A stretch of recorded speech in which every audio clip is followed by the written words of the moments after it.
Hello everybody, my name's James, and for the benefit of those listening to the audio, you're listening to Ask James, my regular YouTube live stream, where I welcome questions from the YouTube community on anything football related. To timestamp this, it is just gone 12 p.m. UK time on Friday, September the 15th, and therefore we are circa around about 22 hours and 50 minutes to tomorrow's Game Week 5 FPL deadline. Firstly, for a little bit of clarity and transparency, I made an FPL transfer last night. And I sold Rico Lewis, who looked like he might be on the verge of a price drop. He didn't. I'm sure he probably will tonight. And with the 0.2 in the bank, I bought Destiny Udogie. Well, I think that's really important to clarify for transparency purposes. I've been saying that I would go Porro over Udogie given the choice. In my circumstances, I didn't have the choice. I wanted to get one of the two Tottenham fullbacks in. Porro obviously was not affordable to me. Udogie was, so he's in. And the other reason I decided to go early as well was clarity in terms of quite happy with what I've got in reserve should I suffer any team news problems today that wouldn't enforce a -4. So I'm currently sitting with Purvis Estupiñán as first substitute, and I think my advice to the majority would be just play him this week, but I'm going with Chilwell and Saliba instead. I certainly couldn't be leaving Udogie out with Tottenham's fixture against Sheffield United this weekend. That leaves me with 0 in the bank, and a long-term plan kicks into play where there's two routes for me. One includes selling Erling Haaland around about game week 8, and the other potentially includes going no Mo Salah from sort of game week 9 onwards, and I've left both paths open for me for nearer decision time. Right, let's get into the questions. Jim Pro 100 says, afternoon all. Back to the grind of FPL. Interested to hear your thoughts on teams with Turner and Johnston. Both appear under threat. Well, I'm one of them. That's my two goalkeepers. And no major concerns currently. So I think probably both play this weekend. I think Turner is possibly a little bit more under threat from Vlachodimos.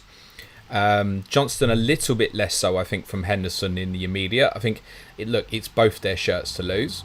And over the longer term, there's every chance that they will lose those shirts. But it's not an immediate problem for me. My open-mindedness to this is very much that if something happens to either of them, we'll just get Areola in from sort of game week 7 onwards and not worry about it too much. I'd be desperately unlucky if both suddenly came out the team together at the same time. Once one comes out, it's a problem that needs to be dealt with, but I say my contingency right now would be to drop to Areola, or perhaps even in the case of Johnston, go to something like Mark Flecken instead. So, yeah, not a major issue for me currently. Very aware of the situation, but happy to continue currently as it stands. Nikolai says, morning James, if you were to score at White Hart Lane, what would your celebration be? Oh my goodness. The first goal I ever scored in Sunday League football when I was 10 was to do the Klinsmann dive in 1994. Now, I think in my head I'd stand there, like the Cantona pivot, just look around like I'm the Don. That's the one, but the emotion just takes over you, isn't it? So for me, I'd be running into the southeast corner to accept the adulation, I think. Stand there, maybe like the old Idaho Johnson one where he used to just stand there and put his arms out as if like, yep, I'm here, I'm bowing. So I don't know. I'd probably, if I scored for Spurs, dreaming like, oh, this might happen next week, I'd lose my mind, wouldn't I? So I think all pre-planned celebrations would go out the window, I think. Aaron Hill says, as a Spurs fan, what are your thoughts on Brennan Johnson in terms of minutes and overall as an FPL option? I'm currently eyeing him up for the Luton fixture in game week 8, all the best. Yeah, and he might quickly become an option for me that would maybe even allow, for example, the idea that I did end up with Salah and Haaland together if he became a first choice and a really good option. The answer is, Aaron, I can't answer your question because I've got nothing to base it on. So I would think Kulusevski is the player that's probably under the immediate threat from him. I would think that Johnson probably won't start tomorrow. I'd be surprised. If he does, it gives us an indication of what Postecoglou thinks and his importance quite soon. Unless Tottenham suffer an injury, then that may change things. But I'd think with this and then Arsenal and then Liverpool, he probably doesn't start before game week 8. So at the moment, it wouldn't be in my thinking. If something changed out, like a Kulusevski injury, for example, then yeah, you'd be pretty interested. What is he, about 5.9? I mean, if you got that playing every week in this Tottenham team, you'd be very, very interested, likely to return more than a Kulusevski, for example, I would say. So yeah, eyes on, but I wouldn't think he goes straight in at the moment. Maybe, hopefully, from a fantasy perspective, we get more clarity on that. Maybe if, say, Richarlison or Son got injured, perhaps he'd be used more through the middle. We just don't have the information at the moment, Aaron, to give us the answers. But I think he certainly is the sort of player who should be in the back of people's minds right now, yeah. Or even at the front of people's minds and just have a consciousness about it, perhaps. Louis says, hi, James. Maddison just won the Player of the Month award. How big of a player do you think he will be at Spurs? And as an Arsenal fan, I'm seriously worried about next week. You shouldn't be worried about next week because you always beat us, right? So, what I'd say on next week, I discussed this on our Tottenham podcast on Patreon on Wednesday, and Tottenham Asked with Clayton the previous Wednesday as well, is a kind of a no-fear perspective for us, in the sense that, in a weird way, the game doesn't hold as much as importance as it has in the past. We're on the start of a completely brand new journey, if you will, and losing to the second best team in the league, in my opinion, is no shame, right? It obviously means a little bit more because of the rivalry and stuff. But I think Tottenham will go there and try and win. That's probably the big difference into previous years. But yeah, you shouldn't be sitting there worried. Look at the historical of the fixture. We beat you once away from home in checks notes, because I don't have this written down, it's in my head, once in 30 years. I don't think Arsenal have failed to score at home to us since they moved to the Emirates. I'm pretty sure that's correct, bar one League Cup quarter-final in 2018. So you shouldn't have major concerns. In terms of Madders, incredible start. All I can tell you at this stage is he's much, much better than I thought he was. That's the kindest, most honest thing I could say to you, is that he's much, much better than I thought he was. We knew he was a talent. We knew he was creative. He's just settled in mad quickly, really, really well. If you're sitting in your fantasy teams like now, right now, like he's sitting in mine, you're pretty happy with that. I think there's a narrative at the moment that he'll tick over, and I think we think that about creative tens. People like him. People like Martin Odegaard's another player as well. Oh, tick over. But Madders in this team might be capable of a lot more, you know. He might be capable of more than ticking over. He might be capable of hauling semi-regularly. So, let's see. Look, no return yet in the one home game. Returns in the 3 away games. His consistency in away games is quite scarily good. I think the statistic was that he'd returned in 18 of his last 20 away games, or something mad. But it's only drops to around about 50% in home games. Not that I should put anyone off tomorrow, by the way, if you're thinking of captaining, for example. But yeah, I'm so pleased with how quickly he's settled in. I think the fact that he's one of the 2 vice captains as well, he's taken real ownership for what he's doing really quickly. I think he feels that sense of responsibility, taking the 10 shirt, if you will, of Harry Kane, and kind of, although they're obviously very different players, picking up the creative loss that obviously Kane gave us. So yeah, brilliant. Really so pleased with what I've seen of him, and to re-emphasise, he's better than I thought he was. Rob Pick says, hi mate, looking at buying Udogie or Porro this week. If they were the same price, which would you go? Also, would you bench your Stupinan rather than Saliba? Good luck this week and enjoy Ange Ball. So I've probably answered all of these already. So yes, I'm picking Saliba over Stupinan this week, and that's partly because I do back Arsenal for a clean sheet. I would have no qualms with playing this Stupinan. I do think it's probably a bit of a coin flip, to be honest.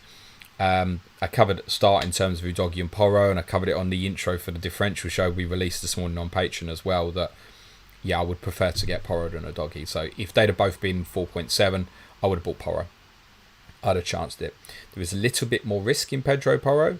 Udogie is far more assured of starts over the coming weeks and months ahead, because Udogie is miles better than Ben Davies, whereas Pedro Porro is better than Emerson and offers way more attacking threat, but Emerson offers something very, very different. So I think Porro occasionally will be up for a little bit of rotation, but the 1 game a week and the way Porro's played, particularly in the last 3 games, but that's always played, isn't it? The 3 games, he's impressed massively, because in pre-season he didn't look like he had an understanding of what the positional role was demanding of him. And in the Manchester United game, he began to pick it up. And I think in the Bournemouth and Burnley games, respectively, he was outstanding as well. So clearly first choice, let's put it that way. And I just think there's way more upside in Porro. Porro strikes me as one where he'll have a game somewhere where like he'll score twice and go mad. And what's that going to be in FPL? Like a 21-pointer or something. Like, that's in him. I don't think that's in Udogie. Porro will drift more into right-sided 10 positions. That's because of the way Pap Sarr now drops into the right side position. Allows him just off the ball, just to move into it. So he's starting in a higher position. Udogie can drift more into these inverted kind of left-sided 6/8 positions. Really loves to run into the half space on the left-hand side between right back and right-sided centre-back of the opponent. So they offer different threats, but both offer threats in their own way. I just think Porro's got much higher capability in terms of explosiveness, but then Udogie, I cannot see any reason why, bar injury or illness, that he would not play games for Tottenham now. And I said before the Bournemouth game, and that might have been influenced by the fact he came off relatively early against Manchester United, and I think we're struggling with fatigue a little bit, that I was conscious that Udogie might not be kind of nailed, if you will, to play all the games. Now, it would just be staggering to turn up to a Tottenham. It's not to say it can't happen, but it would be staggering. Let's put it this way. If I get to Tottenham tomorrow and Ben Davies is in the team and Udogie's on the bench, I'll be staggered. If I get to Tottenham tomorrow and Emerson Royal's in the team rather than Pedro Porro, I'll assume there's something going on tactically that I've not spotted. Let me sum it up like that to you. Ola Stammer says, hey James, sacrifice one of Saka, Rashford and Bruno Fernandes or Sterling for Son or Roll. For me, it would be Sterling from that list, but there might be a consciousness that you may have missed the game week 3 haul, bought in 4, and now be kind of sticking with it. Sterling would be the one to come out for me. Despite Chelsea's good next 3 fixtures, I think you'd get to game week 8 and you'd be wanting to make the same transfer. But I think the one consciousness for people buying Son, and certainly those who wish to captain, like, I'm not going to tell you no. The consciousness has to be not just about his positioning, which we've covered quite a bit already, obviously, but the consciousness has to be about, well, what if this goes wrong? What if you buy Son? What if Son plays on the left? What if Tottenham labour tomorrow? What if Son doesn't return? And then you're looking at Arsenal away as the next fixture. Then how do you feel? And I just think people need to... We spoke about this in pre-season about like thinking about the outcome. What does that outcome mean to you? If that's the case, what does that outcome mean?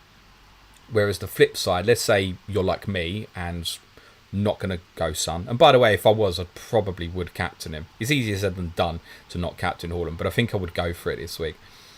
But what's the flip of the outcome? The flip of the outcome would be, right, I don't buy Son. He plays through the middle. He scores another hat-trick. And I go, oh my God, do I buy him next week? No. Still Arsenal away. We'll still wait till game week 8, 7 at the earliest, right? So just understanding how you feel about the outcomes, I think, can be quite important. I just ask people to weigh that up in their mind. But for you, Holler, the one I would take out there is Sterling, to be honest. I was never massively keen. I still think he'll frustrate. I think he'll have good days like he did against Luton, but I think the others will show more consistency. Dave 2 says, hi James, who would you move for Son, Maddison from? And this list doesn't include Sterling, Odegaard, Saka, Foden, Rashford or Mbeumo. I'm going to say Odegaard, just purely from a hedging your bets perspective. Arsenal have a difficult run from sort of 8 to 12, where yes, there's a Sheffield United home fixture in there, but it's also Manchester City at home, Chelsea away, Newcastle away. And looking at that and the fact you've got 2 from Arsenal, and the fixtures aren't, it's not amazing at Everton away, Bournemouth away, Tottenham at home beforehand. I'm sure Odegaard will continue to do really well during the course of the season, but I prefer Saka. So my honest answer is that I'd be hedging my bets. On the face of it this week, the answer would be Mbeumo, but straight after Newcastle away for him is Everton at home, Forest away. And I'd want to be looking at that next week rather than looking Son away to Arsenal, to come back to the previous point I just made. Craig Kemp says Trippier and Morris versus Botman and Watkins. Which pair do you think gets more points between now and the end of game week 9? So just clarifying, 9 Arsenal play West Ham. It's worth saying Sorry, Aston Villa play West Ham. It's worth saying straight after that, Aston Villa play Luton at home, Forest away, Fulham at home. So unless you're putting that in there because that's a consciousness of your wild carding in 10, which if you are, that's perfectly reasonable to obviously assess it that way. Which scores more? He's close. Really close. It's a tough one because you've got the obviously extra fixture for Morris. We can obviously expect Trippier to outscore Botman. So he's asking myself, do I fancy Watkins to outscore Morris enough over that 5-week period? No, it's probably Trippier and Morris. But what I would say, Craig, is if you're not wildcarding over that period of sort of game week 10, for example, I would prefer the alternative as a longer term pick. And the reason for that is just to kind of allude to on Botman versus Trippier is, of course, we'd expect Trippier to perform better, but these are things that we discussed on Clash to Correspondence yesterday is twofold. One, is Trippier worth the 2 million more than Botman? And also, is Trippier worth the extra 1.5 million over the likes of Porro and Udogie and Alex Moreno's back fit for Aston Villa, for example? And weighing that up, and obviously if you go in the route of Botman, does that just allow a manoeuvre into Salah more in, does that become easier? People going to Trippier are going to find it more difficult to get, say, Salah and Haaland in a few weeks' time, would be my take. And Botman's kind of perfect in terms of understudy. He has trained this week, so we think he's fit as well. So I would say on the period that you're looking at, Craig, and if you're wildcarding, then you're manipulating that situation to get what you want afterwards. So Trippier and Morris, but if not, I'd prefer the Botman and Watkins answer. Jay says, hi James, hope you're well. What are the best weeks to wildcard? Obviously it's team dependent, but what would you recommend in general? Not now. Like if you're on it now, fine, but not now as in if you haven't done it yet. You've obviously got this period sort of 8, 9, 10 where Liverpool, Villa and some enabling teams like Bournemouth, Burnley, Crystal Palace perhaps, West Ham maybe another one, coming some pretty decent fixtures. But I've looked in my plans using FPL team. As I said, looking at various options. So there's looking at a Salah route, a Haaland route, a both route. Certainly there isn't a neither route, for example. And I just find the manipulation way tougher around about sort of game week 16 and the period where City come into good fixtures, then have the blank in 18. Like 18 looks really ugly if it's not set up properly. And I just think at the moment for me, that period towards the end of December is going to be way more difficult to navigate than the period sort of 8 to game week 10 and moving into the team game weeks. That's where I'm at with my team, right? So if that's not the case for you and 8 or 9, 10, etc. looks better, then fine. There's going to be a lot of wild cards around then. I'm pretty sure people are going to want to do it, get to free Liverpool, maybe free Villa, maybe come in and make sure you've got the right free Tottenham, for example. City come into a tough run, Chelsea come into a tough run, for example. You could argue perhaps sort of once you hit game week 11, Newcastle's good run, if you invest there, might be beginning to come to an end as well. So I can see plenty of people using it around 8, 9, 10. I think for me personally, what I've looked at, somewhere between 16 and 19, depending on how I set it up properly, is probably going to be what's best for me. But I definitely know holding it that long is not for everybody. I get that. Thomas Powell says, hey James, what's your favourite and least favourite non-Spurs away kits in history? Non-Spurs away kits. England Euro 2012 away kit. And say least favourite, the maroon 1994 England away kit. God, I got out of that world, didn't I? Vicious, hey James, can you explain the situation with Villa defence? No one is recommending Dean and talk of Moreno. What is the likely starting 11 and rotations? Well, look, there has to be an element of guesswork at the moment in terms of Alex Moreno's fitness, right? We know that he's trained fully, seems to be the understanding during his international break, and it could be that he goes straight into the team. They might even determine that it would be better to stick him in now this week and go up against Jordan Ayew and say bring him in to play against Raheem Sterling if he plays on that side next week, for an example. They might decide to wait a little bit longer and wait till Villa come into these good fixtures. What we certainly learnt towards the back end of last season is that Moreno is clear favourite over Luka Dean, and I don't particularly have a doubt in my mind about that. So we've constantly been warning, like Dean in terms of heat maps, touch maps, chance creation, etc. Has been looking really good, but there was a problem around the corner. So what Villa like to do is attack with bias down the left-hand side, and that would mean ideally you'd have Jacob Ramsey as a left-sided midfielder. It's more role being picked up by John McGinn at the moment. They'll move inside, and that allows very much the left-back to move forward. Right-back, Esri Konsa is what played that position at Liverpool, moves into join in terms of a back three in terms of build-up. And the right-sided midfielder, which started as Matty Cash at Liverpool but ended as Leon Bailey, holds position, and it deviates from a starting back four into a back three system. That's generally what they want to try and do. So Diego Carlos picked up an injury at Liverpool, which forced Cash to go back to right back, and then he ended up moving as right-sided centre-back. That's not good for him, right? So whether Matty Cash continues in right-sided midfield position or not, once Moreno's back, he's questionable, and also perhaps dependent on, say, the fitness of Carlos, whether Unai Emery wants to put Clement Longley into the team. But I would think Moreno gets back in. It's just a question of how soon. I'm sure there will be a little bit of rotation for Villa this year, because obviously they've got European football, but they should be able to, let's say, manoeuvre the group stage of the Conference League without having to play their first team regularly, let's at least say. But it might be that Emery will want to get the job done potentially and use his strongest team in the first few group games. That's a possibility. And of course, from that perspective, Thursday, Sunday brings unpredictability. That's as far as I can say, to be honest. Victor Sandberg says, Foden to Son, yes or no? So, I'm going to flip the question rather than answer it, because on the face of it, yeah, sure, fine. Particularly if you want a captain Son. But exactly what I said. Consider your outcome, right? How do you feel if you make that transfer, Foden scores at West Ham tomorrow, Son blanks, and then next week Foden's got Nottingham Forest at home while Son goes to Arsenal? Consider that. Consider that. What does that feel like to you if you make that transfer and then that's the outcome that happens? Do you want to flip it back?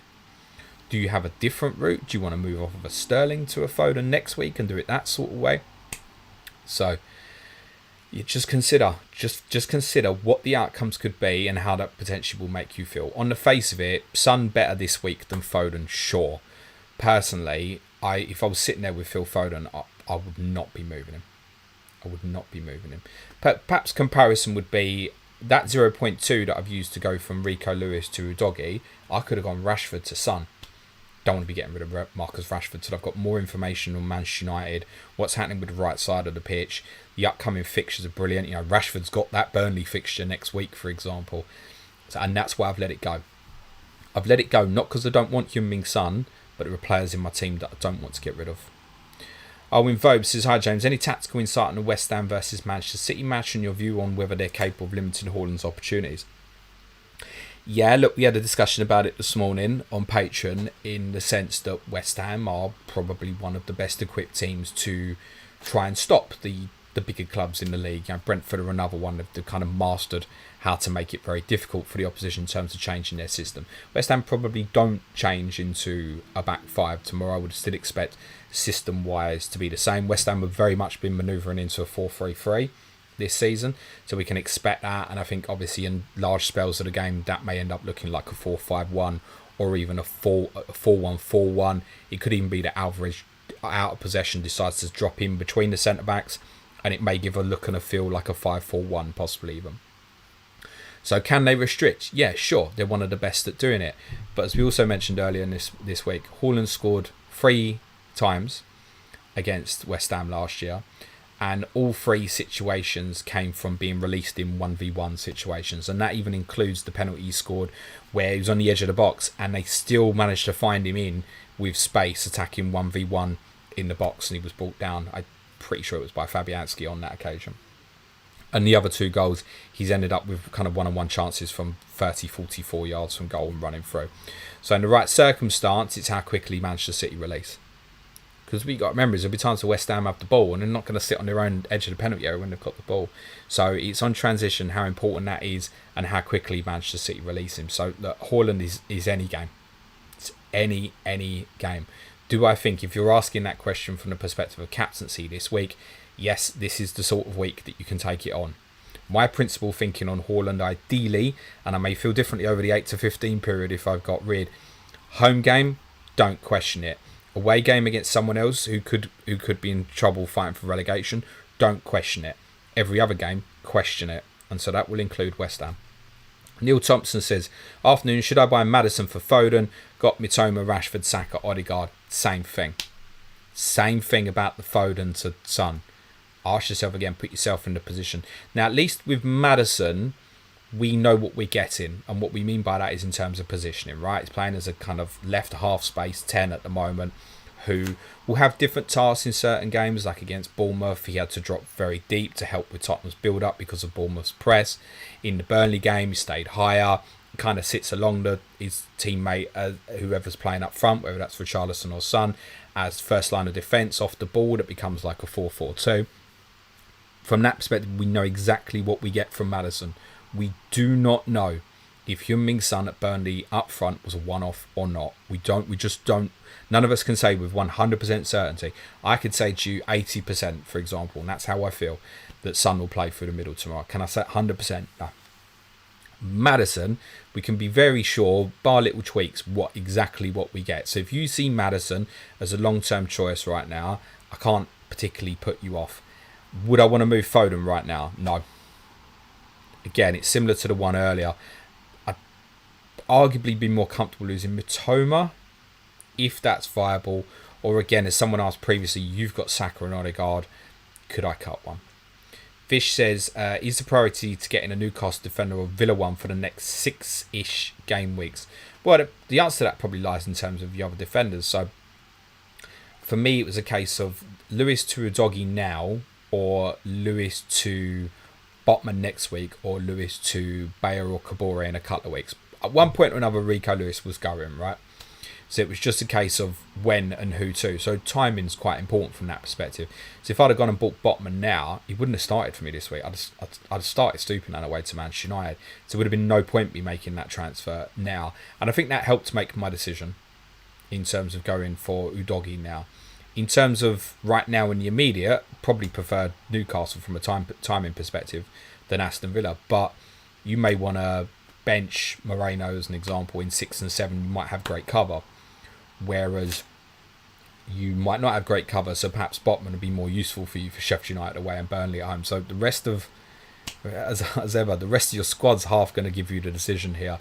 Between them in terms of returns and stuff, probably won't be a huge amount in it. Greg Cook says, hey James, thanks in advance. Thinking Son and Nunes for Foden and Watkins for a hit. I know it's Son optimal, I like it, but what does Klopp need to say to make it worth considering? Well, the cautious bit, more importantly, is we know that Darwin Núñez came off at half-time for Uruguay in the week, and we think that might be, Bielsa said, muscle tightness. So he might be absolutely fine, right? But we'd have to look at this weekend and say there's every chance that Jota or Gakpo plays up front, I think. So, yeah, what Klopp says on Darwin Núñez would be particularly useful. I think many of you will know my opinion that I think Liverpool should just give Darwin Núñez an absolute clear run at this to try and nail down that position, and the others can be used in Europa League and Carabao Cup and that sort of thing. Give him a chance to build this. He's chaos. I can't help but use that word with him because that's how I feel. But we can't guarantee that he starts this weekend. So, let's be honest, Watkins at home to Palace. Palace might be without Gay even. Like, how much relevance does that have? He's likely to face a fitness test as well, having, again, similar, not a major problem, but he came off for England at half-time the other night. AJ says, Mbumo to Son for a free transfer this game week. Thank you for your statement. Ethan says, hey James, hope you're well. Any concerns over Saka? Heard he's been playing through an injury. Yeah, he has been playing through an injury, which we think has been going on for either 6 months, 9 months, 12 months or longer, and doesn't seem to have been destabilising him as far as I can see. So, no problem. That's the proper report, is that Saka's been playing with an Achilles issue for months going well into last season. How much did you get rested last season? What was it, game week 30 at home to Leeds was a sub? Wasn't that just because he was a bit unwell or something? I can't remember. So, no concerns. I'm a Bukayo Saka owner, no concerns. Besha says, hi James, thoughts on bench boost 10 or bench boost 12 after wildcard 9? Well, depends what you set up with your team, but I guess if you went very heavy on, say game week 10, you've got Arsenal at home to Sheffield United, Liverpool at home to Forest, you've got Newcastle at Wolves, Tottenham at Palace, Chelsea at home to Brentford, Brighton at home to Fulham, Villa at home to Luton, West Ham at home to Everton, Bournemouth at home to Burnley, maybe even as enablers, or Burnley at Bournemouth. Like, can you set that up for game week 10 as a potentially great bench boost, for example? Yeah, sure. Not necessarily ideal, particularly to say you've got European fixtures is it European fixtures? Mind you, domestic cup fixtures, I think, in between. Yes, that will be... No, I think that's the midweek after, isn't it? So between 9 and 10... Yes, between 9 and 10, sorry, is European competition. So that's a drawback of doing it. You've got players there who'll have to escape European football. Have you got the full picture for rotation, etc. in 10? The easier the fixture going into this stage of the season, the more likely rotation. Game week 1, we don't worry about rotation, right? There's one point about the fact that I did it in 1. Players aren't going to get rotated. Best team in terms of fitness, of course, is dependent. We'll start game week 1. Be sure about game week 10 with all those fixtures. Arsenal play a European fixture, then Sheffield United at home. West Ham have a European fixture, then Everton at home. Brighton have a European fixture, then Fulham at home. Like, on paper, yeah, sure, great, but you might actually need your bench that week. So I wouldn't be hugely keen, to tell you the truth. Aaron Hill says, is the Isak rotation being blown out of proportion, do you think? They share mins as it is already, with Isak usually getting hooked around the 60th minute, and the UCL to Prem games are fairly far apart. Well, I will tell you that one of my Newcastle patrons doesn't think that Isak will even start this weekend, thinks that Wilson will start. It's just one opinion, but that's a Newcastle fan's opinion. So, no, as per Clash the Correspondence yesterday, I don't think we're overblowing it, to be honest. I think there's way too much unpredictability. Even still, what's to say, Isak starts Brentford and Milan, and then Wilson starts Sheffield United. What's to say? What I would say is the spacing of the games for Newcastle isn't as bad as it may be perceived or looked. So, for example, it's 5 days from Milan to Sheffield United. But I just think if one of them got injured, you'd want the other one over this period. That would be a priority for me, I would say. If Alexander Isak got injured this midweek, I'd be looking at next week and I'd be thinking, right, how am I potentially re-networking this to get Callum Wilson straight in? It could even be for a -4, for example. So I think an awareness is fine. Do I think it's being overblown? Perhaps the spacing of the days is not as bad as it looks, but yeah, they will rotate. I'm fairly sure at some stage you'll get, shit, Wilson's starting this one. It'll happen. Also, have we not had 1 or 2 occasions where like Isak's come off around 55 and Wilson's come on? It could be 1 point for both, right? Andres says, hi, what you think about playing Gibbs White this game week? Well, good fixture, so Burnley at home. I think if you owned him, in most circumstances, you'd want to play him this week, I should imagine. Emily Sissoni says, hey James, 1 free transfer. Would you do a Stupinan to Doggy so next week I can do Bulldog to Kabore, Bulldog slash Kabore to a 4.4 defender? You're not selling Kabore yet, not till after 7's gone. To rotate with other defenders or roll. Have Salah, some money is tight, thanks. Yeah, what I can't help thinking with Estupiñán is, again, I've looked at some longer term plans, is just fast forward with Brighton. We can look at the next 5 and go, oh my God, there's trips to Old Trafford, Villa Park and the Etihad and Liverpool at home. And there's another fixture with Bournemouth at home in 6. So I think, look, playing him this week seems fine. Playing him 6 is fine. I'd be quite comfortable playing him 7, 8. Manchester City away, you're not going to be comfortable playing any defender. I think, it wouldn't matter if it was Estupiñán, Chilwell, Saliba, Porro. You're just not comfortable with that. Trent, even Trent, people would potentially consider selling him in that sort of fixture, right? But then look ahead after that. Look at that spell from game week 10. Fulham at home, Everton away, Sheffield United at home, Forest away, Chelsea away, Brentford at home, Burnley at home. I'm asking myself, am I not just going back there? And that's part of my thinking at the moment. So I can certainly understand why you want to get Udogie. And there is a case, by the way, under that to say, yeah, do you know what? Go Udogie. And then maybe even flip that back to Estupiñán in 10 when Tottenham's fixtures, I wouldn't say get difficult, but let's say more difficult than Luton and Fulham in 8 and 9 respectively, for example, may look. Fulham's a home game, by the way. So consider that, maybe, but then again, Udogie next week away to Arsenal. Are you comfortable playing that? Like, I'd be more comfortable playing Estupiñán at Manchester United this week than Udogie at Arsenal next week. So again, depends on your team. If Cabore's not back available for Luton at home to Wolves, or you're not sure he's going to start, you don't want to go with that, do you? You want to play Bulldog against Newcastle? No. So it sounds like you need playing players. I'd be quite happy to keep an Estupiñán through the difficult fixtures. I get the Udogie appeal, but I probably wouldn't bother there under that circumstance. Amanda Deal says, everyone going for Son is knee-jerking. Maddison is good enough and a season-long hold for me. I'd rather keep Foden or explore options like Salah from Game Week 8 than own Son. Thank you very much for your opinion. If Son plays through the middle and confirms a place as the first choice number 9, I promise you that those who you think are knee-jerking are going to be absolutely delighted. Dermot Whelan says, hi James, hope all is well. Jackson and Akanji to Alvarez and Botman. Need to sell Akanji if I want Alvarez, as I already have Haaland and Edison. Rather you sold Edison. Yeah, is that not an option? Edison to Areola? Now, I realise that's probably not ideal this week, but if you ever keep as Turner at home to Burnley, let him play it, right, for example. So, I'd rather just ditch Edison, personally. Akanji's obviously a little bit of a minutes concern. Desperation for Alvarez. The best moment not just gone, maybe. The 2 home games that City had. I mean, it wasn't 2 home games. Sheffield United away, sorry, and Fulham at home. Now we want to go. I'd let it go. Personally. I think I'd let it go. And I'd be looking to be an Edison soon. Just doesn't do it for me. I'm consistent on that all the time. FPL Andy says, excuse me.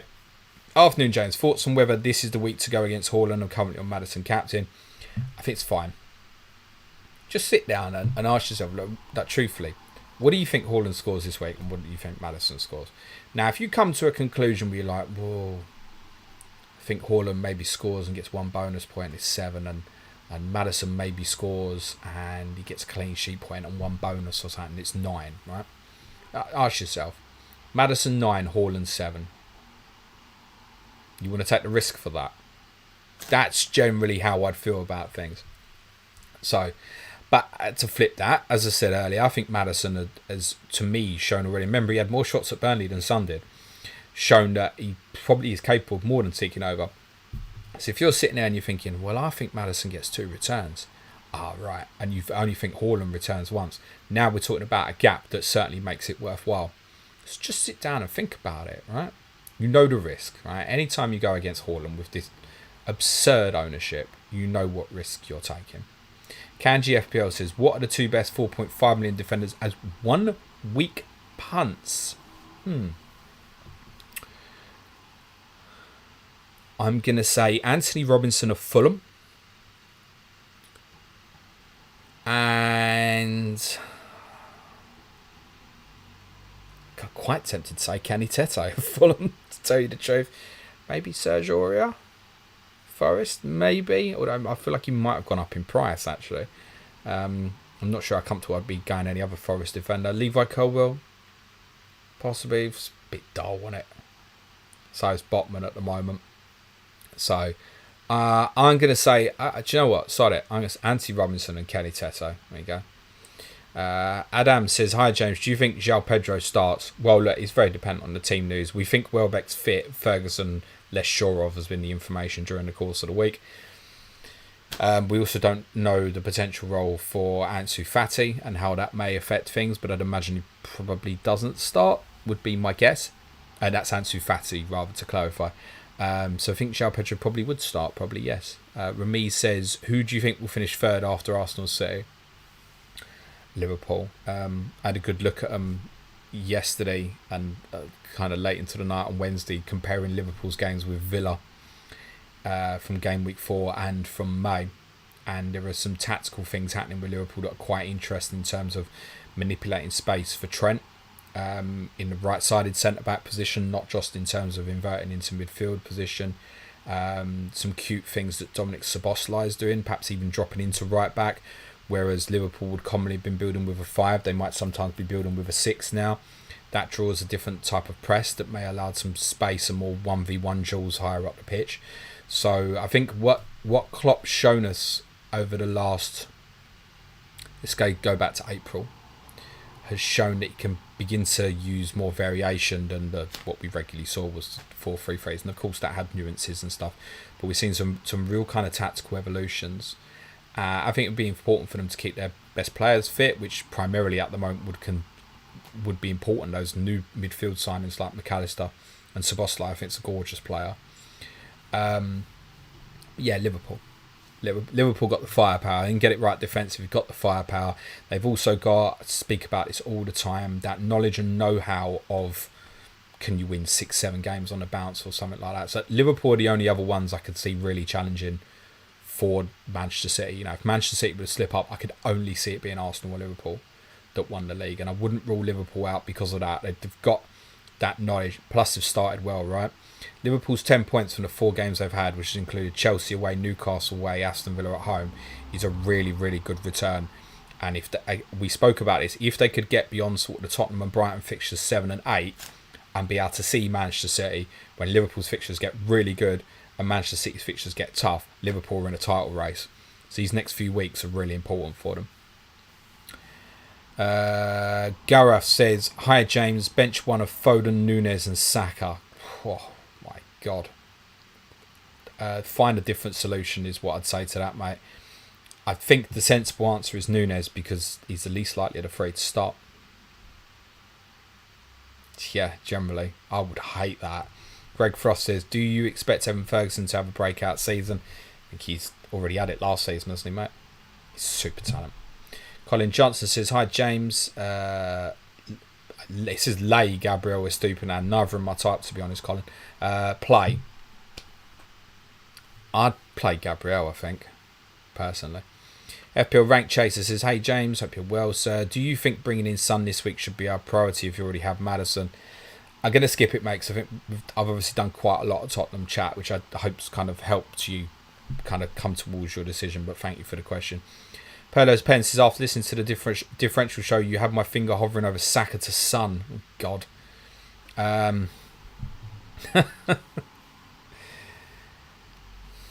Again, put yourself forward 7 days, see how you feel, mate, in terms of consider the outcomes. Like, it would have been a -4 for me, so I don't suppose it was ever on the table. Would I have considered it for free? Again, I'd have been thinking of probably flipping that next week. Ramiz says also, is Mitoma to Mbumo a good transfer? Thank you, mate.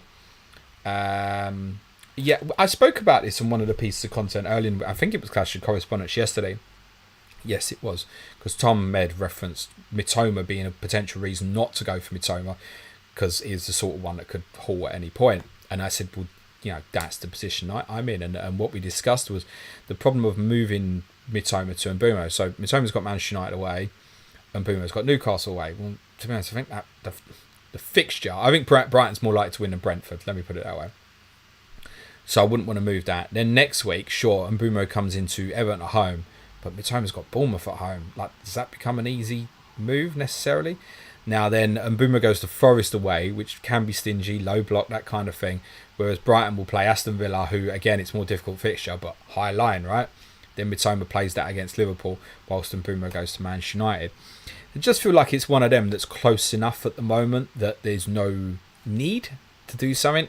I speak about this in Sky Fantasy a lot. Need versus want. It's like, yeah, I want Mbumo, but you need to go there. Is anything specifically wrong with Mitoma from what we've seen so far? And are those fixtures for him per se as bad as they look in upcoming weeks?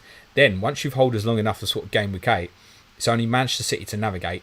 Then that really good run comes around. And if we're looking at it thinking, well, Mitoma's getting rested in the Europa League and stuff like that, I'd want him. So maybe one to think about a little bit longer term. I would not be making that move. It's not a moment during this international break where I thought, oh, I'm going Mitoma to Mbumo here. Not a moment. Aaron says, money no object. Which one player would you want for this weekend excluding Haaland? Son, mate. In fact, Son would be the first name for me, including Haaland. Dread FPL says, morning, mate. Would you bench Vardiol and Mbumo for Estupinan and Pedro? Thanks. Why has that got to be a combination, my friend? I'm just trying to, sorry, throw me a little bit. I'm trying to work out why that's got to be a combination. Probably would go Gvardiol and Mbumo to start from that probably. And know that if Gvardiol didn't play, then fine, Estupinan, great cover. That's probably the way I'd go. Hayley Beck says, hi James, who would you pick, Trippier and Maddison or Cher and Son? Again, I think this alludes back to information and what we have at the moment. So Maddison, I'd rather take the Maddison route. But again, with Trippier, should the answer to that question, should it be Maddison and Cher or Botman, for example, in terms of future moves in further weeks? That's all. I think in terms of the face of it, in terms of we know exactly what we're getting from Maddison right now for forthcoming weeks, Trippier and Maddison. Betica says, hey James, does the Kovacic injury mean Rodri isn't as good an option now? Wanted a City mid but can't afford Foden. To be confirmed is what I'd say. I think it's a very reasonable question. Obviously, look, Bernardo Silva can slip into that position, no problem. And who knows, maybe we might start seeing Calvin Phillips. Maybe we'll see John Stones in that position. Maybe he'll push Akanji into there. I mean, this is Pep, right? Maybe Rico Lewis will play in there. I don't think Rico Lewis will play tomorrow, worth saying, because I think Guardiola will want to pick as big a team as he can tomorrow. Not that Bernardo Silva's particularly tall, so maybe I'm overthinking that. So, yeah, to be confirmed. And I don't know the status of the injury at the time of the recording. I know he was doubtful. Gaurav says, basic planning for wildcard game week 19. Can you throw some light, please? You rock. I've not looked at what a wildcard team would look like in game week 19. Just to go back on my point, I found looking at 16, 17, 18 more difficult to navigate than sort of like game week 8, 9, 10 from my own personal team viewpoint, which might not be the same as yours. Have I actually looked at what I would pick in a game week 19 team? No. I do know off the top of my head that generally speaking, Man City, Newcastle, Tottenham, Chelsea have pretty good Christmas periods. Whereas I think for Arsenal, Manchester United and Liverpool, it's a bit more challenging from memory. But I haven't looked in great detail at other teams in terms of enablers and stuff. But yeah, roundabouts that time, sort of 16, 19, it'd want a core of like City, Newcastle, Tottenham, and then probably back to Chelsea. Get Chelsea coming to an astonishing run again from game week 16 after a brutal 9-15. Multi-Liville says Saka and Rashford, the Son and Salah for free. Mitoma, Sterling and Foden, other mids. Saka and Rashford to Son and Salah for free. I mean, the firepower you're putting in there, I can't really give you a reason not to, mate. If you've got that money sitting in the bank, yeah. And then if that's one, then I think if you feel like you've made the wrong Son choice, then back to Saka or Rashford next week potentially for free as well. Yeah, I can't argue that. A man says start Colwell with Stupinan, already starting Chilwell. Estupinan, but I would start Chilwell over Estupinan. So I've got Gusto, so at the moment I've got Estupinan ahead of Gusto on the bench, if that helps. So I think Gusto is probably a better option at this minute than Colwell, subject to whatever Reece James information comes out today. But I don't think Chelsea are going to rush him. James Stock says, hi James, my three captain options this week are Rashford, Saka, Salah. I'm thinking Rashford with the space in behind to attack.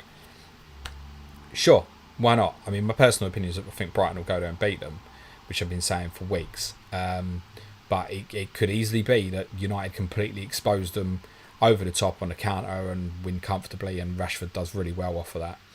My concern with captain Rashford would be, I don't think you can say with certainty which side of the pitch he plays on. Could he play on the right and Garnacho plays on the left? And that would massively put me off. Massively put me off. Son could play on the left tomorrow, right? And still get a hat-trick.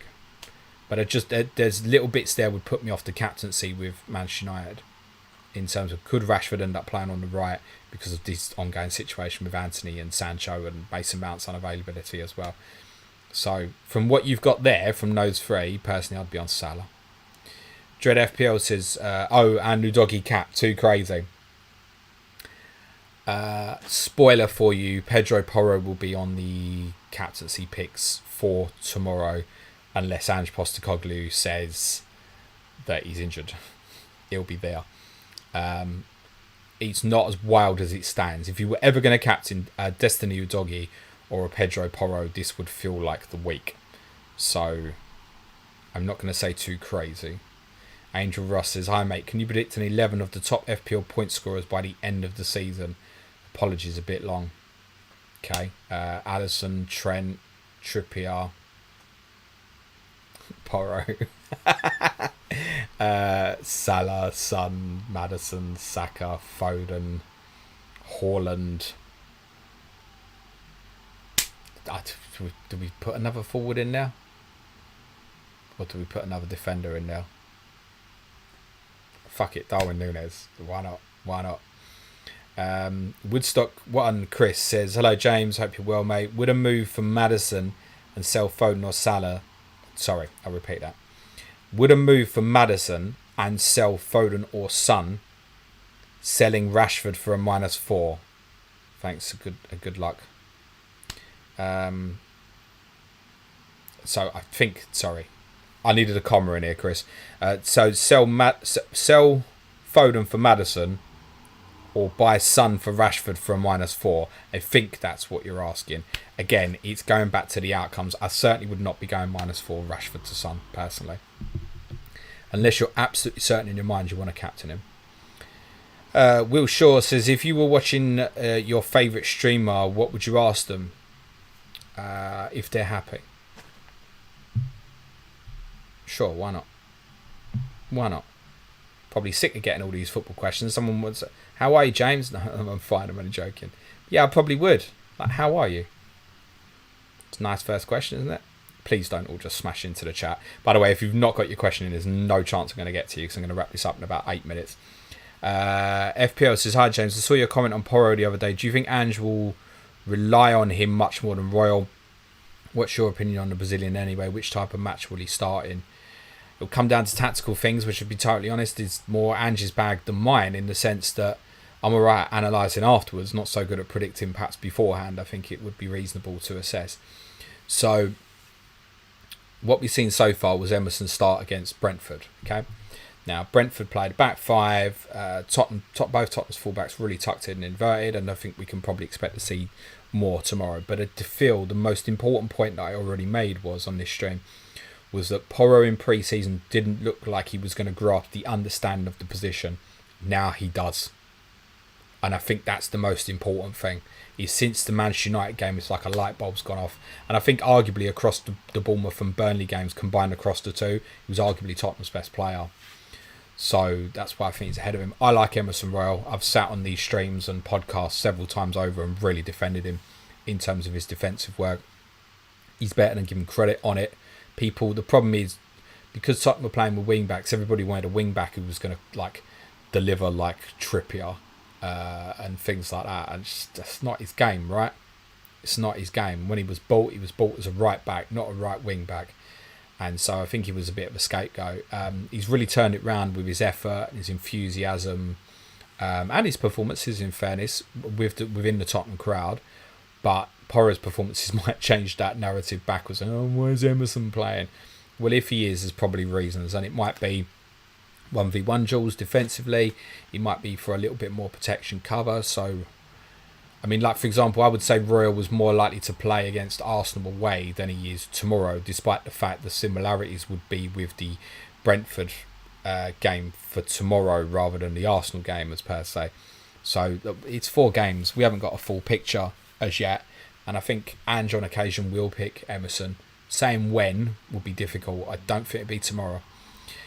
Andrew Grondin says, Porro just had 2 weeks break as well, no international involvement. Andrew Grondin says, who gets to start for you? Is Stupinan, Gabriel, Gusto? Subject to any news about James for Gusto. Gabriel for me, mate.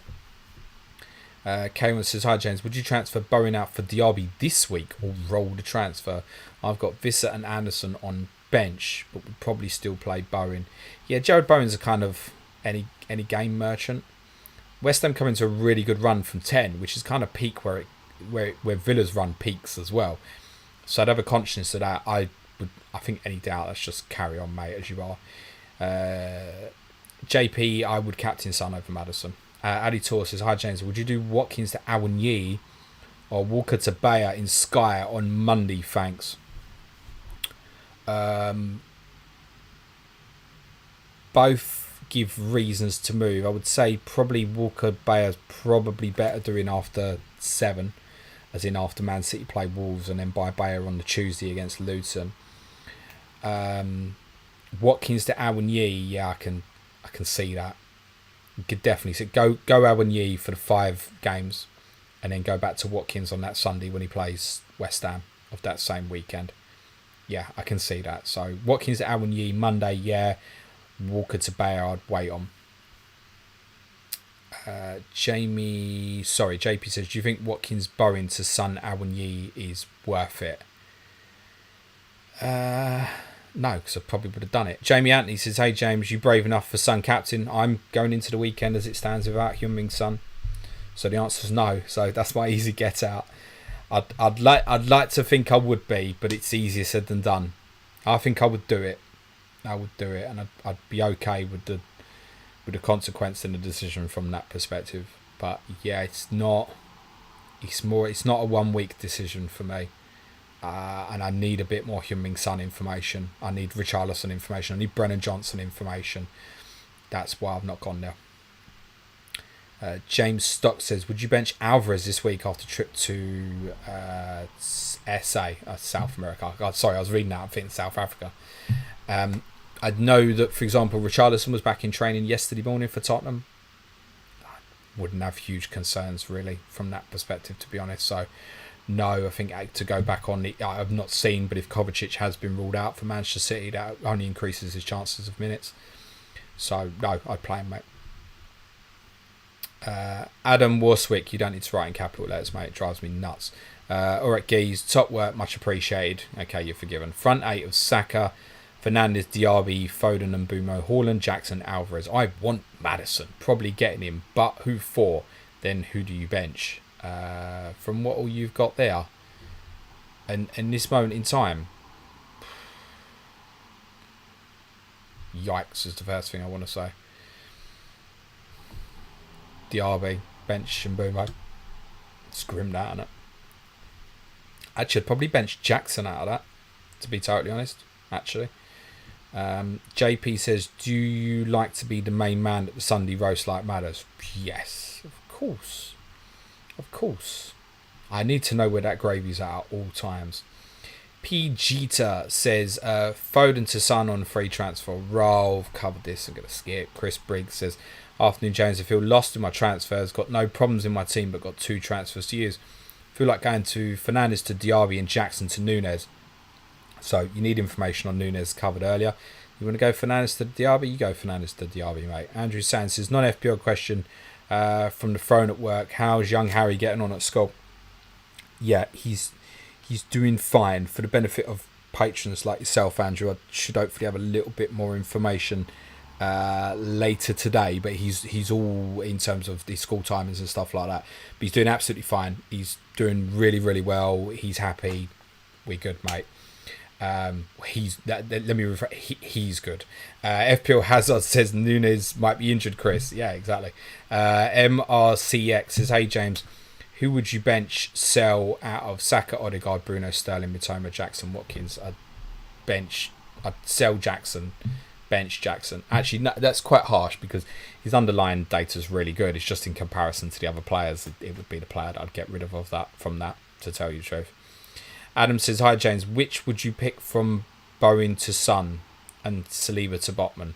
Bench Botman, play Stupinan, or Bowen to Maddison plus roll 1 free transfer, all the best. What, Adam? I can always tell when it's coming towards the end of the stream. Which would you pick from Bowen to Son plus Saliba to Botman? Bench Botman, play Stupinan.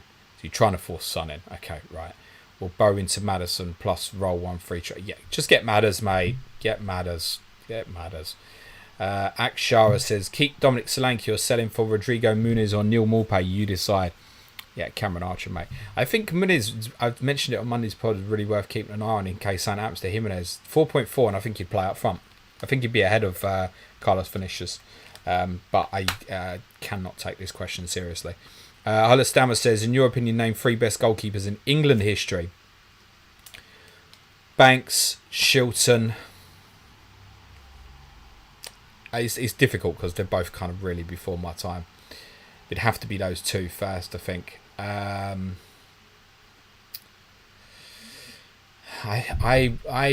think for consistency for a really decent period of David Seaman, to tell you the truth, personally, would be the modern one anyway. Jordan Harrison says, hi James, hope you're well, mate. Do you prefer Martinelli to Maddison as the only way into the Spurs attack, or rolling a transfer and skipping Spurs this week? Again, how do you feel? You make the transfer, you look at that next week. Oh no, I've got Maddison at Arsenal and Martinelli's at home to Tottenham. Like, Maddison's more one you go, oh yeah, I want that longer term, and Martinelli's possibly going to become a rotation threat with Champions League, etc. So I get that one more, and therefore, yes, I would probably do it. Rennie Ferns, he's going to get the last question, and he's got two of them. He or she, sorry, should clarify. Two questions. One play, Onana, or sorry, I don't know if Rennie's a male's name or a female name, sorry. Play Onana or Johnston? Onana. Play Mbumo or Alvarez? Alvarez, I think. Right, we'll wrap it up there, guys. Going to be going for an hour. Thanks everyone who contributed to the chat and sent questions. Sorry I didn't get through to them all. If you want to tag me, and that's not DM me. If you want to tag me on Twitter with your question, I will happily answer it, and I don't even mind quote tweeting it so others can see the answer and stuff. And it may take me a few hours to respond, but I will get there later today. DMs, I'll be honest, I'm just likely to ignore if they're just specifically about FPL. I can see my mate FPL Harry's in. Hope you're well, H. Hope the part-time work's going well, mate. Good stuff. Right, we'll leave it there. Advanced Tier Patrons Team News stream for you at 4 o'clock. Deadline stream, obviously exclusive on this channel on YouTube tomorrow at 10 a.m. UK time. Just leaves me a thanks for everyone who contributed in the stream. Smash a like, hit the sub button, and for the benefit of those on the audio, cue music please, man child.